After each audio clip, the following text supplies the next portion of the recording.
O Judiciário tem um papel fundamental e cada vez maior no controle e implementação das políticas públicas no Brasil. Quais são os limites de atuação de cada um dos poderes? É possível resolver os problemas econômicos, políticos e sociais de um país por meio de decisões judiciais? Esses são os principais temas de hoje do Pensamento Jurídico, uma produção da Associação dos Magistrados Mineiros, a AMAGES. Para falar sobre o assunto, nós vamos conversar com o juiz Saulo Veciani Pena, que é titular da 4ª Vara da Fazenda Pública e Autarquias de Belo Horizonte. Ele também é magistrado há 22 anos e já passou por 6 comarcas. É pós-graduado em Processo Civil, mestre e doutor em Direito e é professor de graduação e pós-graduação em Belo Horizonte. No último dia 24, ele lançou o livro Controle e Implementação Processual de Políticas Públicas no Brasil. Doutor Veciani, obrigado pela presença, é um prazer recebê-lo aqui. Eu que agradeço o convite, também é um prazer estar aqui. Muito bem, muito obrigado. Bom, vamos iniciar então sobre o papel dos magistrados e do judiciário no cumprimento das leis e da Constituição desse país. Como é que é esse dia a dia? Tem sido uma missão fácil? Não, evidentemente que não é.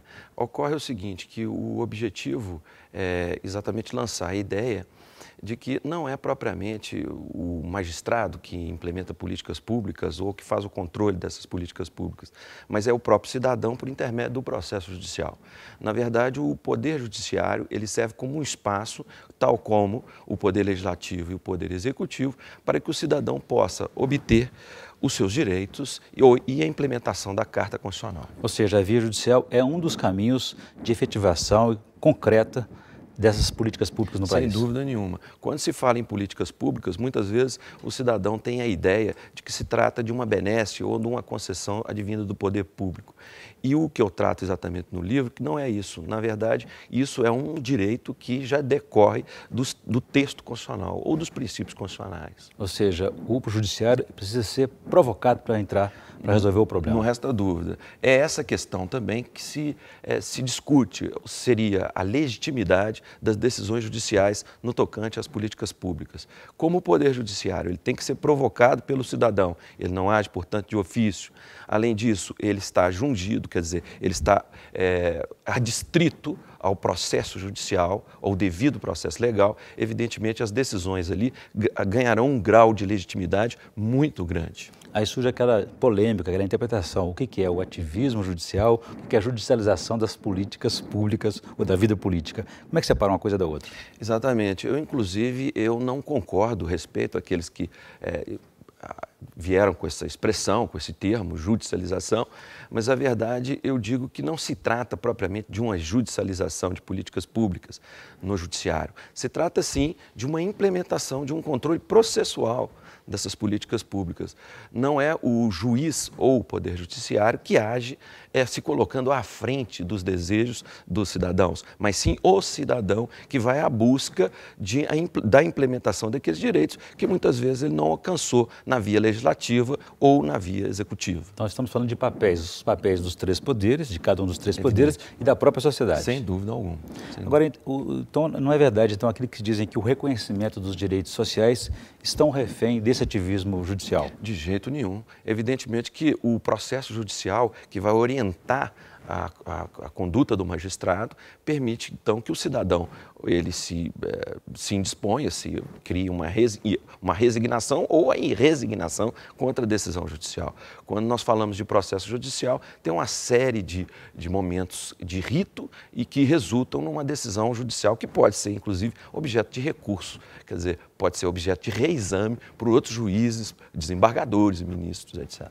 O que vem a ser exatamente, por onde passa esse controle processual das políticas públicas? Bom, esse controle processual passa, primeiramente, pela orientação própria constitucional. Quer dizer, um controle que hoje já é tranquilo, não se discute mais, é o controle da própria constitucionalidade, que se faz tanto o que nós chamamos de via difusa, que é por cada magistrado, em cada juízo ou juiz, há a possibilidade de se fazer um controle de constitucionalidade. Como também esse controle é feito diretamente pelo Supremo Tribunal Federal. Quer dizer, em última instância, um controle jurisdicional. Uhum. Ou seja, em tese e na prática, o magistrado ele é o guardião dessas leis e da própria Constituição. Eu não diria até o magistrado, mas o próprio cidadão por intermédio do processo judicial.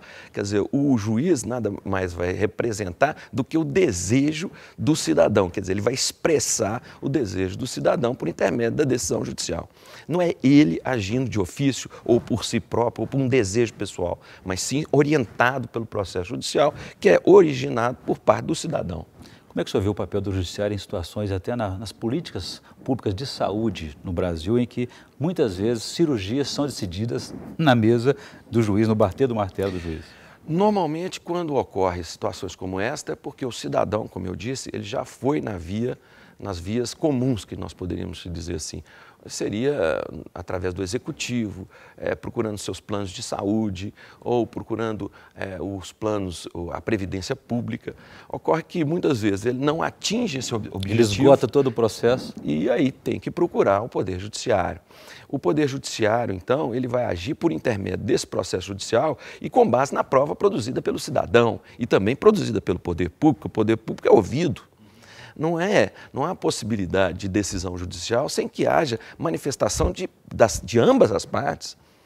Não é? Então, essa ideia que muitas vezes se tem e se é passada para o poder público, para o cidadão, de que o juiz agiu sem uma manifestação maior da sociedade ou das partes, é absolutamente equivocada quando se pensa em processo judicial. Ou seja, se o sistema, se o poder público falhou, se omitiu, na última palavra, o judiciário não pode se omitir. Evidentemente. Aliás, é um princípio básico da própria atividade judicial, que ela é indeclinável, ela é irrecusável.